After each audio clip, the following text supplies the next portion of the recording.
புதியதா ஒரு அரசு உருவாகும் போது அதை கேள்வி கேட்கிறதோ அதை விமர்சனம் பண்ணி பேசுறதோ மக்கள் பொதுவா செய்யக்கூடிய ஒரு விஷயம்தான்.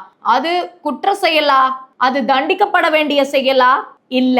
அவங்க சொல்ற குறைய தீர்த்து தர வேண்டியதுதான் அரசினுடைய கடமை. மக்களுக்கு எப்படி ஓட்டு போடுறது கடமைன்னு சொல்றீங்களோ, மக்கள் கேள்வி கேட்கறது அவங்களோட உரிமைன்னு நினைக்கிறாங்க. அதனாலதான் மக்கள் இதை ஏன் செய்யல அதை ஏன் செய்யலன்னு கேட்கிறாங்க. அவங்க ஏன் ஏன் அப்படின்னு கேட்கும் போதுதான் அது எதுக்குன்னு யோசிச்சு அரசு செயல்படணும். இந்த மாதிரியான நிலைமையில திரு ராகவா லாரன்ஸ் அவர்கள் தமிழ்நாட்டு அரசுக்கு சம்பந்தமே இல்லாம எந்த ஆட்சி அதிகாரத்திலையும் இல்லாத திரு ராகவா லாரன்ஸ் அவர்கள் புதுசா ஒரு ஆள் வந்தா தெரு நாய்கள் குலைக்கத்தான் செய்யும், அதுங்களுக்கு என்ன வேணும்னு பார்த்து போட்டு அதுங்க வாய மூடணும்னு சொல்லி இருக்கிறது பெரும் சர்ச்சைக்கும் கோபத்துக்கும் தமிழ்நாட்டு மக்களை ஆளாக்கி இருக்குன்னே சொல்லலாம். நாய்கள்னு அவர் கூறியது மக்களுக்கு தானே பொருந்தும். அப்போ நண்பா நண்பீஸ்னு ஓட்டு கேட்கும் போது மக்கள் மக்களா தெரிஞ்சாங்க.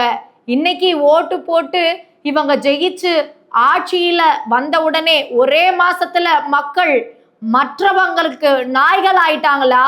அவர் அந்த மாதிரி பேசுனதுக்கு மக்கள் பெரும் கண்டனத்தை தெரிவிச்சுக்கிட்டு இருக்க நிலைமையில தமிழ்நாடு அரசின் சார்பா அவரை கேள்வி கேட்கணும்னு மக்கள் எதிர்பார்க்கிறாங்க. ஆட்சியில இருக்கவங்களுக்காக தான் அவர் அப்படி பேசியிருக்காரு. ஆட்சியில இருக்கவங்க ஊமையாய் போயிட்டாங்களானோ கேள்வி எழுப்பியிருக்காங்க மக்கள். கோபத்தோட கேள்வி கேட்கிற மக்களுக்கு என்ன பதில் சொல்ல போறாரு தமிழ்நாட்டினுடைய CM? 25 plus branches and still growing. Arabian Garden Seafood Restaurant.